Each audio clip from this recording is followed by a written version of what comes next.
तो हेलो दोस्तों, good morning, Radhe Radhe, Ram Ram. चलो दोस्तों, तो हम लोग कॉन्स्टिट्यूशन पढ़ रहे थे, पॉलिटी। इसमें हम लोगों ने संसद के बारे में पढ़ रहे थे और संसद में हम लोगों ने संसद के पार्ट जो थे वो सारे पढ़ लिए थे। लगभग लोकसभा, राज्यसभा, लोकसभा के सदस्य कितने होते हैं, राज्यसभा के सदस्य कितने होते हैं, कहाँ से चुने जाते हैं, किस आर्टिकल में चुने जाते हैं, इन सभी बातों पे हम चर्चा कर चुके थे। ठीक है, तो जो लोग सबसे पहले हमारे चैनल पर जुड़ रहे हैं तो वो लाइक, शेयर और सब्सक्राइब करें सबसे पहले। इसके बाद हम लोग क्या करेंगे, अपने टॉपिक पे चलते हैं। ठीक है, तो चलिए मित्र, हम लोग जहाँ पे पढ़ रहे थे उसके बारे में पढ़ते हैं, फिर इसके बाद में चर्चा करेंगे कुछ। देखिए जरा, हमने आपको कुछ संसद के बारे में बताया था। मतलब ये बताया था कि जैसे संसद देश में काम करती है वैसे आपकी यहाँ पर विधानमंडल काम करता है। ये विधानमंडल काम करेगा और वैसे ही हमने आपको ये बताया था कि संसद काम करती है। संसद आपके देश में काम करती है, विधानमंडल आपके राज्य में काम करेगा। ठीक है, और ये आपकी देश में काम करेगी। इन सारी बातों पे हम चर्चा कर चुके हैं। तो ये संसद का पहला पार्ट जो होता है वो हमने बताया था कि लोकसभा होती है, पहला पार्ट। अगर हम दूसरे पार्ट की बात करते हैं तो ये राज्यसभा होती है, और अगर हम अगले पार्ट की बात करें तो इसमें यह बताया था कि राष्ट्रपति होता है। इन तीनों पार्टों से मिलकर के हमारी संसद का निर्माण होता है। फिर हमने अगला ये बात बताई थी कि आपको ये जो विधानमंडल होता है इसके भी 3 पार्ट होते हैं। कौन कौन होते हैं?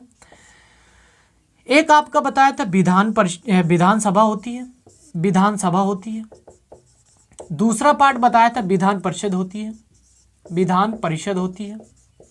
तीसरा पार्ट हमने आपको क्या बताया था, राज्यपाल होता है। कौन होता है? राज्यपाल होता है। ये 3 पार्ट हमने आपको आसानी से कल बताए थे। सभी के बारे में हमने यहाँ लोकसभा पे चर्चा कर चुके थे, राज्यसभा पे कर चुके थे, और थोड़ी बहुत चर्चा हमने राष्ट्रपति पर भी की थी। ठीक है, लेकिन अभी हम आगे जब चलेंगे ना तो एक एक को डिस्कस करते हुए चलेंगे। अभी हम थोड़ी सी बारीकियां जानते हैं कि इसका सदस्य अगर कोई बनता है तो इसकी उम्र कितनी होनी चाहिए। ये सारी चीज़ें हम पढ़ रहे हैं। अगले वीडियो, पहले वीडियो में पढ़ा था हमने।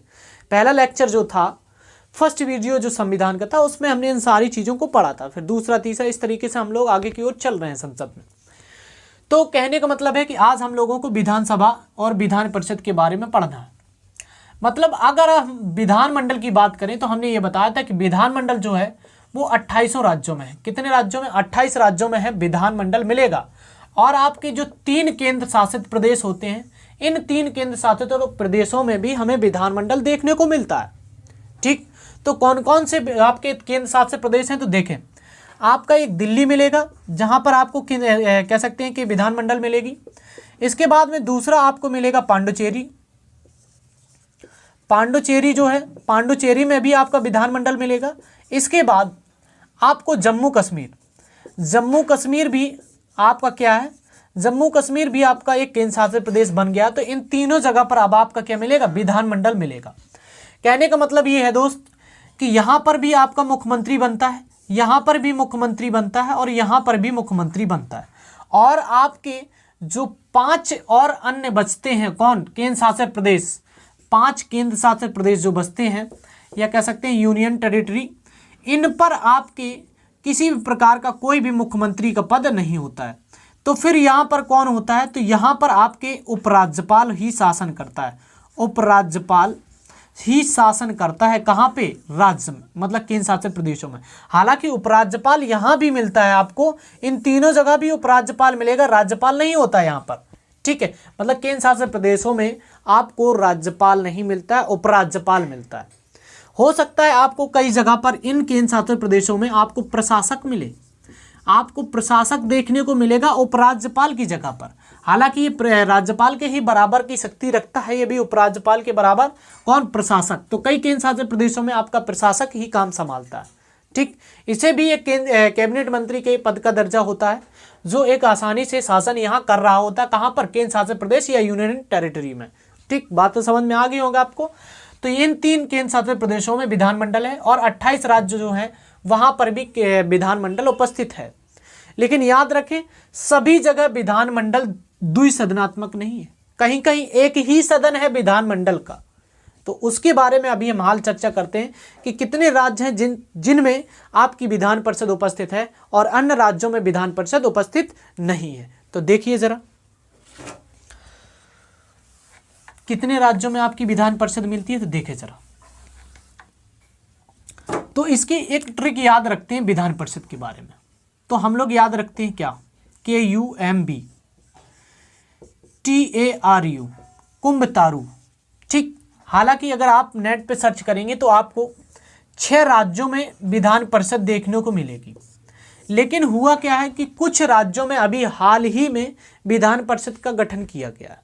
ठीक, इसके वजह से ये टोटल 8 मिलेंगी हमारे पास, 7-8, 1 2 3 4 5 6 7 और 8 राज्यों में आपकी विधान परिषदें हैं। 2 राज्यों में अभी हाल ही में गठित की गई हैं, इसलिए इनकी संख्या 8 हो गई है। लेकिन अगर आप नेट पे सर्च करेंगे तो आपको 6 मिलेगा, बुक में भी पढ़ेंगे तो आपको 6 मिलेगा। ठीक है, तो देखिए कौन कौन सी हैं। आपका सबसे पहले मिलता है कर्नाटक। कर्नाटक में आपको विधान परिषद मिलेगी, और आपकी उत्तर प्रदेश में विधान परिषद मिलेगी। आपकी महाराष्ट्र में क्या मिलेगी, विधान परिषद मिलेगी। इसके बाद में बिहार में आपकी विधान परिषद मिलेगी। फिर इसके बाद में आपका तेलंगाना में विधान परिषद मिलेगी। ठीक, तेलंगाना में भी आपकी विधान परिषद मिलेगी। आंध्र प्रदेश में आपकी विधान परिषद मिलेगी। राजस्थान में आपकी विधान परिषद मिलेगी। और आपकी कह सकते हैं कि उड़ीसा में, क्या ओडिशा में भी आपकी क्या मिलेगी, एक विधान परिषद मिलेगी। ठीक, राजस्थान और आपकी उड़ीसा, इन दोनों में अभी हाल ही में विधान परिषद का गठन किया गया है, इसलिए ये टोटल हमारी संख्या इनकी 8 हो जाती है। ठीक, हालांकि जो आपका आंध्र प्रदेश है उसने एक प्रस्ताव भेजा संसद के पास कि हमारे यहाँ से संसद का क्या किया जाए, समाप्त कर दिया जाए। ठीक, क्योंकि आंध्र प्रदेश और तेलंगाना 2 जून 2014 को अलग हो गए थे। इस कारण से इनके राज्यों में जनसंख्या थोड़ी कम हो गई है, या सीटों का बंटवारा होने की वजह से यहाँ पर जनता की मांग या वहाँ के जो शासक लोग हैं वो कह रहे हैं कि हमारे यहाँ विधान परिषद को समाप्त किया जाना चाहिए। तो हो सकता है कुछ समय के बाद आपके आंध्र प्रदेश राज्य में क्या हो, विधान परिषद का समापन हो जाए, तो फिर वो आपको अपडेट रहना पड़ेगा। ठीक है, देखिए ज़रा, हम लोग वही बात कर रहे थे कि आपकी जो विधान परिषद होती है, ये क्वेश्चन बहुत अच्छा पूछा जाता है, इसे नोट कर लें ज़रा। जैसे एक क्वेश्चन पूछा जाता है कि किसी भी राज्य में विधान परिषद का गठन करना, विधान परिषद का गठन करना और उसे समाप्त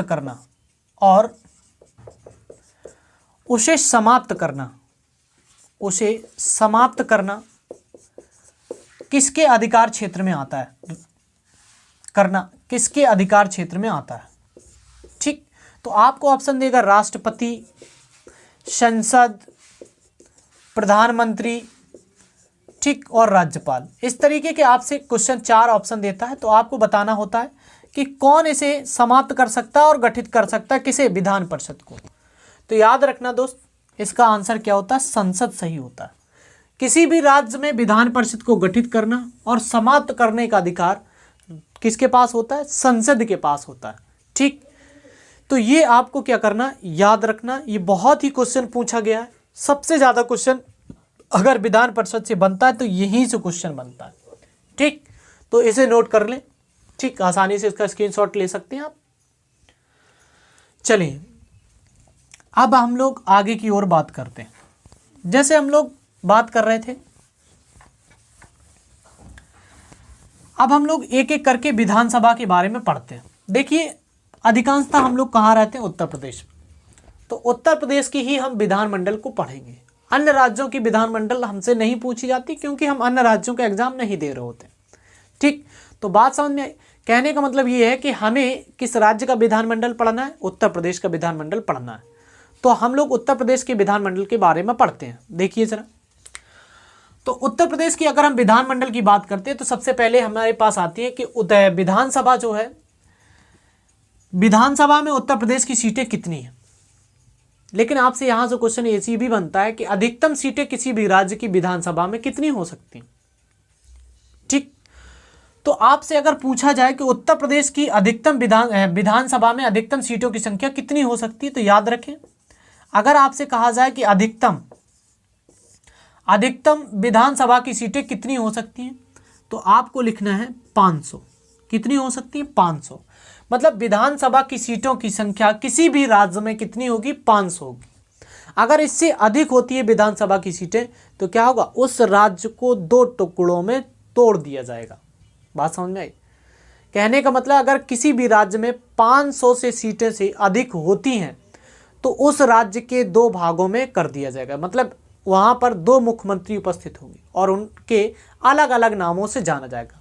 ठीक है, बात समझ में आई? देखिए चलो, अब अगर आपसे कहता है कि न्यूनतम कितनी होनी चाहिए, मतलब न्यूनतम की बात यह करता है कि अगर किसी भी राज्य में विधानसभा को गठित करना है तो वहां की विधानसभा गठित करने के लिए न्यूनतम सीटों की संख्या कितनी होनी चाहिए।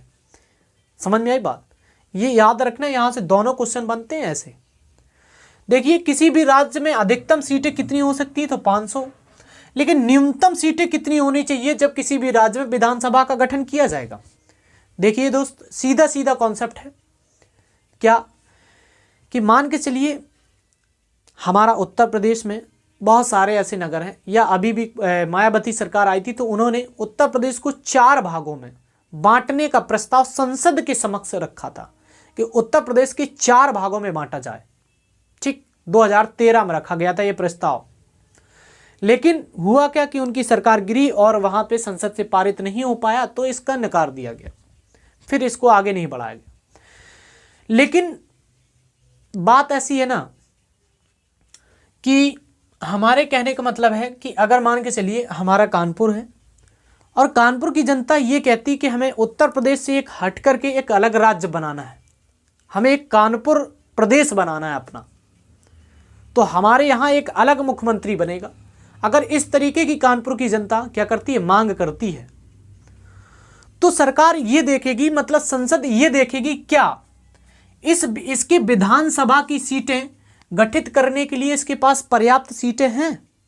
अगर सीटें पर्याप्त हो जाती हैं तो इसकी विधानसभा को अलग गठित कर दिया जाएगा। अगर विधानसभा की सीटें न्यूनतम नहीं होती हैं तो यहां पर सरकार या संसद जो है वो अनुमति नहीं देगी यहां की विधानसभा को गठित करने के लिए। लेकिन अगर पर्याप्त सीटें हो जाती हैं तो क्या होगा? यहां के एक राज्य का दर्जा दे सकती है। कौन? संसद दे सकती है। ठीक, तो न्यूनतम कितनी सीटें उस पर चर्चा हम कर रहे थे। तो न्यूनतम सीटों की संख्या 60। मतलब अगर इस कानपुर में आपके 60 विधायक हो जाते हैं तो यहां पर एक प्रदेश का इसे दर्जा दे दिया जाएगा। अगर 60 विधायक नहीं हो पाते हैं तो इसे एक राज्य का दर्जा नहीं दिया जाएगा। ठीक, मतलब ये एक मानक है, इतनी होनी चाहिए। लेकिन इसके कई अपवाद भी हैं, मतलब कुछ राज्य ऐसे भी हैं जहां पर 60 सीटें नहीं हैं और फिर भी उन्हें राज्य का दर्जा दे दिया गया। ठीक, जैसे सिक्किम हो गया, गोवा हो गया, है ना। ये कुछ ऐसे राज्य हैं जहां पर अपवाद के रूप में पाए जाते हैं, जिनमें 40, 35, 38 सीटें पाई जाती हैं, फिर भी एक एक राज्य का दर्जा लिए हुए। ठीक, तो वो हमारे कुछ विशेष राज्य हैं जिन्हें दर्जा प्राप्त है। समझ में आई बात? तो लेकिन ये मानकता है कि अगर आपकी 60 से सीटें कम है तो आपके राज्य को दर्जा नहीं दिया जाएगा। और देने का दर्जा कौन काम करता है? तो संसद करती है। मतलब किसी भी राज्य में विधानसभा को गठित करना और समाप्त करना, चाहे विधानसभा हो चाहे विधान परिषद हो, उसे गठित करना और समाप्त करने का काम किसका होता है? संसद का अधिकार क्षेत्र में आता है। ठीक मित्र, समझ गए होंगे आप लोग कि ये सीधा सीधा कॉन्सेप्ट है, कुछ ज़्यादा हार्ड नहीं, आप लोग समझ गए हो। देखिए अब लेकिन आपसे ये कहता है कि भैया आप ये बताइए कि वर्तमान में उत्तर प्रदेश में कितनी सीटें हैं विधानसभा की, क्योंकि हम उत्तर प्रदेश का ही तो विधानमंडल पढ़ रहे हैं, तो कितनी है? तो हमें सीधा सीधा कॉन्सेप्ट बताना है कि 403 + 1, तो टोटल इनकी संख्या हो जाती है 404। अगर आपसे क्वेश्चन पूछा जाए कि उत्तर प्रदेश में विधानसभा की सीटें कितनी हैं, तो आपको बतानी है 404। कितनी है? 404 सीटें हैं विधानसभा की उत्तर प्रदेश में। अब समझिए भाई साहब, 500 मानक अधिकतम है और उत्तर प्रदेश में कितनी है? 404। अगर थोड़ी भी ये ज़्यादा होती ना तो उत्तर प्रदेश के 2 भाग तो तय होते ही। लेकिन हमने ये सीटें कब से कब तक निर्धारित की हैं भाई? जनगणना जो है ना वो 2011 में हुई थी और अब 2011 में होगी। मतलब 2011 में हुई थी, 21 में होगी। जनगणना जो होती है वो 10 वर्ष के अंतराल पर होती है। तो जनसंख्या के आधार पे ही तो हम सीटों का आवंटन करते हैं। तो जनसंख्या बढ़ेगी तो क्या सीटें बढ़ेंगी? नहीं। ऐसा हमने कहा था, कल आपको बताया था कि 84वें संविधान संशोधन 2001 के तहत यह तय किया गया है कि जो हमारी सीटें हैं वो 1971 की जनगणना के आधार मानते हुए 2026 तक यही सीटें रहेंगी, इनमें किसी प्रकार का कोई भी परिवर्तन नहीं किया जाएगा। ये बातें हमने पढ़ी थी कल। तो ये 2026 तक यही रहेंगी, इनमें कोई भी परिवर्तन नहीं होगा, चाहे लोकसभा की हो, चाहे राज्यसभा की हो, विधानसभा की हो, चाहे विधान परिषद की हो। ठीक, ये आपका यहाँ पर एक संविधान संशोधन करके रखा गया था।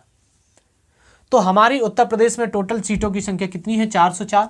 तो कहने का मतलब है कि 2026 तक उत्तर प्रदेश के 2 भाग होने तय हैं, क्योंकि 2026 के बाद जैसे सीटें बढ़ेंगी तो उत्तर प्रदेश में 500 के ऊपर हो जाएंगी और उत्तर प्रदेश का 2 भाग हो जाएंगे लगभग में। ठीक, देखिए जरा अब होता क्या है, ये सदस्य कहां से आपने रख दिया, ये कैसा सदस्य होता है भाई?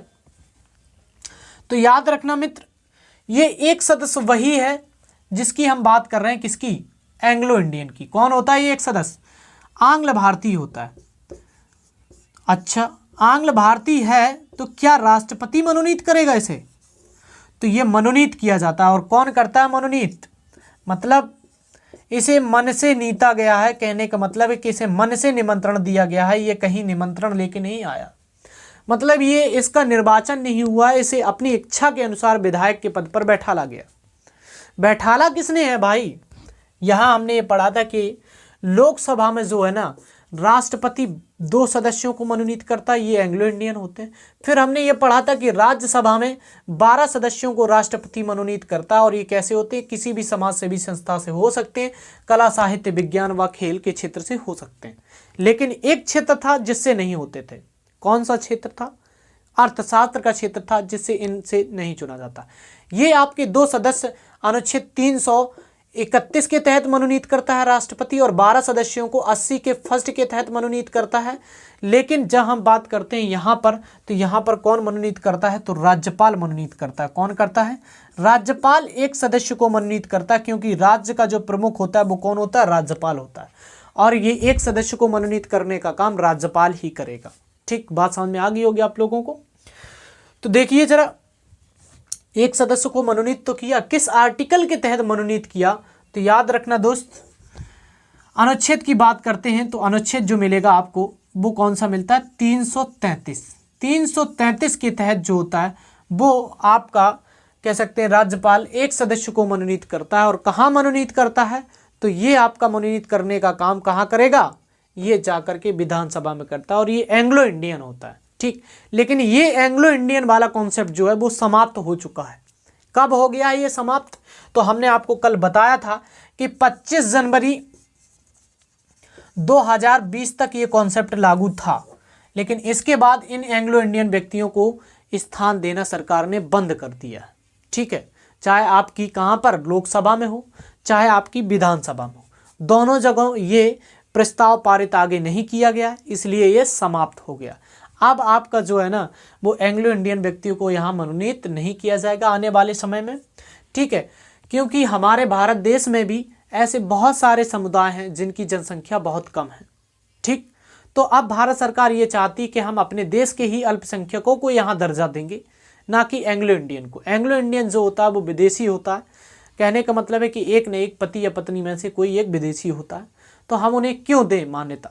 तो इसलिए भारत सरकार ने कहा कि हमारे देश में भी बहुत सारे अल्पसंख्यक समुदाय के लोग रहते हैं जिन्हें हम मान्यता देंगे, और वो लोग भी अपने समुदाय को उत्थान के लिए यहाँ काम करेंगे। समझ में आई बात है? चलिए जरा, तो ये इसको नोट करें पहले या स्क्रीनशॉट ले लें। चलिए भाई देखिए जरा, इतना हमारा कॉन्सेप्ट हो गया था, यहाँ तक हम लोग पहुँच चुके हैं। अब हम लोग बात करते हैं किसकी? विधान परिषद की। विधान परिषद में क्या है इसका कॉन्सेप्ट समझिए जरा। तो विधान परिषद का क्या कॉन्सेप्ट रहता है देखें जरा। विधान परिषद, तो जो विधान परिषद होती है ना, इसमें क्या है इसको समझना आपको। हमने आपको बताया कि विधान परिषदें जो हैं वो वर्तमान में 8 राज्यों में है। कितने राज्यों में? 8 राज्यों में। सभी राज्यों में नहीं है। आपसे क्वेश्चन ऐसे देगा, देखिए पूछिए, आपसे कहता है कि निम्नलिखित में से, क्या कहेगा? आपसे क्वेश्चन देगा कि निम्नलिखित में से किस राज्य में विधान परिषद नहीं है। ठीक, ये कॉन्सेप्ट आपको तभी लागू कर पाएंगे या इसका आंसर आप तभी टिक कर पाएंगे जो हमने आपको ट्रिक बताई है, कुंभतारू। अगर वो आपको ट्रिक याद है तो आप ये क्वेश्चन कर ले जाएंगे, अन्यथा इस क्वेश्चन को आपको गलत करना होगा या तो फिर आप छोड़ के आएंगे। ठीक, क्योंकि देखिए जरा, इसका कॉन्सेप्ट आपको याद होने चाहिए, वो 8 राज्य। अगर 8 राज्य याद नहीं है तो आप इसका आंसर नहीं कर पाएंगे। देखिए जरा, पहला ऑप्शन आपसे देता है महाराष्ट्र, फिर आपसे देता है तेलंगाना, फिर आपसे देता है तमिलनाडु, फिर आपसे अगला देता है उत्तर प्रदेश। तो आपको बताना है कि किस राज्य में विधान परिषद नहीं। ठीक, ये आपके लिए एक होमवर्क के रूप में दे रहे हैं क्वेश्चन, जो आपको घर से करके लाना है। ठीक, बात समझ गए होंगे आप लोग। ये क्वेश्चन आपको नॉर्मली, अगर आपने यहाँ देखा होगा कुंभतारू के बारे में, तो इसका आप आंसर दे सकते हैं, आसानी से देंगे। ठीक, तो देखिए जरा, हम लोग अगले ओर चलते हैं, मतलब अगला कॉन्सेप्ट क्या होगा हमारा, उसकी ओर हम लोग चलते हैं।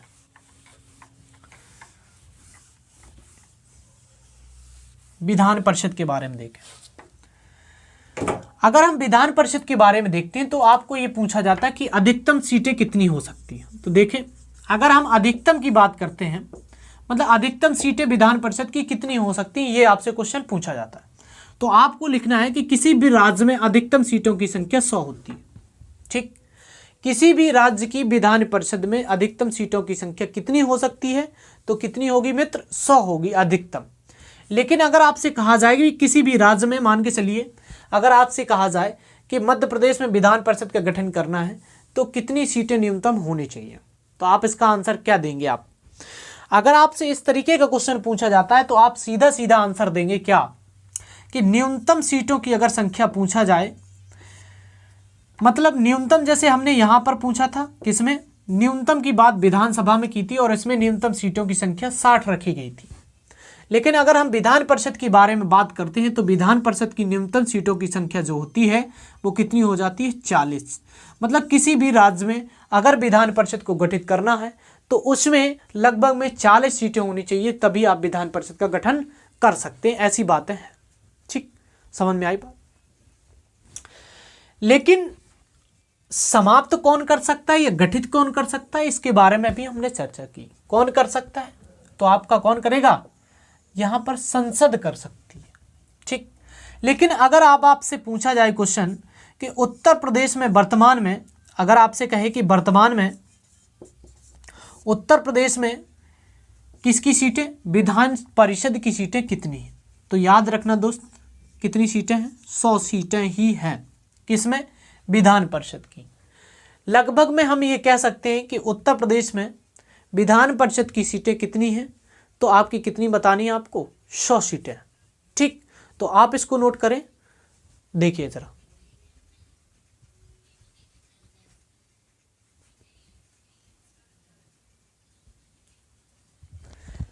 ठीक, देखिए दोस्त, ये आपने नोट कर लिया होगा लगभग। चलिए जरा देखिए, जरा आगे की ओर चलते हैं हम लोग।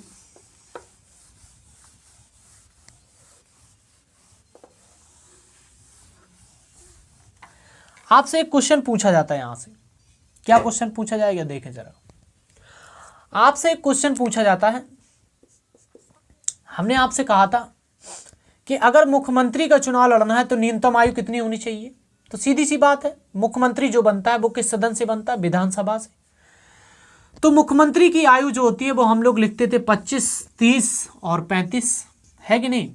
और यहाँ पर भी लिखते थे कि अगर हमें प्रधानमंत्री का चुनाव लड़ना है या सांसदीय का चुनाव लड़ना है तो हमारी न्यूनतम आयु 25, 30 और 35 वर्ष होनी चाहिए। मतलब राष्ट्रपति का चुनाव लड़ेंगे तो हमें 35 वर्ष और राज्यसभा का चुनाव लड़ना है तो 30 वर्ष, ये न्यूनतम आयु निर्धारित की गई थी। लेकिन देखें, एक आपके राजस्व लेखपाल में क्वेश्चन जो राजस्व लेखपाल की वैकेंसी हुई थी 2015 में, उसमें एक क्वेश्चन पूछा गया था, बहुत अच्छा क्वेश्चन पूछा था। देखिए जरा क्या था उसमें। क्वेश्चन ये पूछा गया था कि ग्राम पंचायत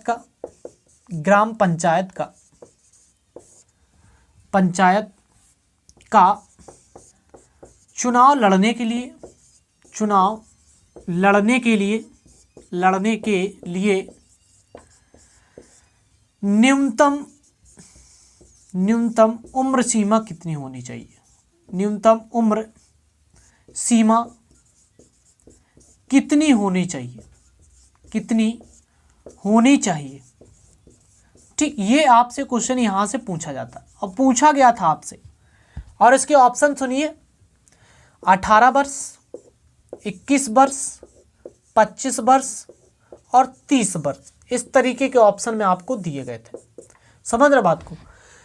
तो हमने ये देखा कि अधिकांश लोग जो थे ना, वो क्या करके आए, इसका अधिकांश से अधिकांश लोग जो थे वो 18 टिक करके आए, जो कि आंसर गलत था। क्यों था? हम एक बात मानते हैं आपकी कि आपका निर्वाचन प्रणाली में नाम आ जाता है कब, 18 वर्ष। मतलब जब आप 18 वर्ष के हो जाते हैं तो आपका क्या होता है, वोटर लिस्ट में नाम आ जाता है। मतलब आप वोट डालने के एलिजिबल हो जाते हैं। मतलब आप क्या है कि निर्वाचन या कोई भी चुनाव होता है तो उसमें आप वोट डाल सकते हैं। कब डाल सकते हैं? तो 18 वर्ष की उम्र के पर आप वोट डाल सकते हैं, इसके लिए एलिजिबल हो जाते हैं। लेकिन आप सोचें कि हम ग्राम पंचायत का चुनाव लड़ लें, तो आप पंचायत का चुनाव नहीं लड़ सकते, ठीक, 18 वर्ष में। हालांकि जब पहली बार आंसर की आई थी राजस्व लेखपाल की, तो उसमें 18 ही सही किया था। लेकिन जब संशोधित होकर के इसकी आंसर शीट आती है तो इसमें 18 वर्ष नहीं थी दोस्त, कितनी थी? तो ये 18 नहीं थी। कितना आंसर आप टिक करेंगे कमेंट बॉक्स में तुरंत बताएं आप अभी हाल। ठीक, तो इसका आंसर जो था वो कितना था, 21 वर्ष था। कहने का मतलब ये है कि आप चाहे ग्राम पंचायत का चुनाव लड़ें या जिला पंचायत का चुनाव लड़ें, ठीक, या नगर निगम का लड़ें, कोई भी चुनाव लड़ेंगे आप, तो चुनाव लड़ने के लिए आपकी 21 वर्ष न्यूनतम आयु सीमा होनी चाहिए। जबकि आपका वोटर लिस्ट में नाम जो आ जाता है वो 18 वर्ष में आ जाता है। मतलब जब आप वयस्क बन जाते हैं तो 18 वर्ष की उम्र के दौरान आप क्या होते हैं, आप इसमें वोट डाल सकते हैं। मतलब वोट डालने के लिए आप क्या होते हैं, एलिजिबल हो जाते हैं। लेकिन आप सोचें कि हम चुनाव लड़ लें तो 18 वर्ष की उम्र पर आप चुनाव नहीं लड़ सकते। ठीक, तो आपको ये कॉन्सेप्ट समझ में आ गया होगा कि 18 वर्ष और 21 वर्ष वाला। तो ये क्वेश्चन आपसे कई बार भी मिलेगा कि ग्राम पंचायत का चुनाव लड़ना है या नगर पंचायत का चुनाव लड़ना है, ठीक, तो ये इसकी न्यूनतम सीमा क्या होनी चाहिए। तो ये चीज़ें आपको याद रखनी है कि मतलब कितनी न्यूनतम आयु होनी चाहिए। तो इन चीज़ों पर भी बहुत सारे क्वेश्चन बनते हैं, ठीक। तो ये आपको क्या करना, ये आपको कॉन्सेप्ट याद रखना कि कितनी उम्र सीमा होनी चाहिए, कितनी नहीं होनी चाहिए। इन सभी बातों पर हम लोग क्या करेंगे, ध्यान देते हुए चलेंगे। और ये सारा आपका संसद वाला या विधानमंडल वाला टॉपिक हो जाता है। और अब हम लोग जो है ना वो कल से एक एक पढ़ेंगे, मतलब एक एक टॉपिक को लेकर के चलेंगे। लोकसभा को पढ़ेंगे हम लोग, विस्तृत रूप से पढ़ेंगे, जो आपने अभी तक किसी भी चैनल से कहीं से भी ऑफलाइन पढ़ा हो चाहे ऑनलाइन पढ़ा हो, आपको ऐसा कंटेंट नहीं मिलेगा जो हम आपको देंगे। ठीक, पढ़ाने का तरीका अलग होगा, हर चीज़ आपको एक एक विधिवत रूप से बढ़ाई जाएगी। मतलब कोई भी आपका एक भी पॉइंट नहीं छूटेगा। अगर आपने कोई भी टॉपिक पढ़ा है तो आपका एक भी क्वेश्चन बाहर नहीं जाएगा। ठीक, तो आपका ये इतना तो कर्तव्य बनता है कि अगर हम ऐसा कंटेंट देते हैं आपको, तो आप क्या करेंगे, ज़्यादा से ज़्यादा लाइक करेंगे, शेयर करेंगे और सब्सक्राइब करेंगे। ठीक, तो हमने आपको एक क्वेश्चन भी दिया, तो वो आपको क्वेश्चन भी करके लाना है, ठीक है, जिसके लिए हम कल आपको आंसर भी बता देंगे। ठीक है, आज के लिए हम लोग इतना ही रखते हैं। थैंक यू, धन्यवाद।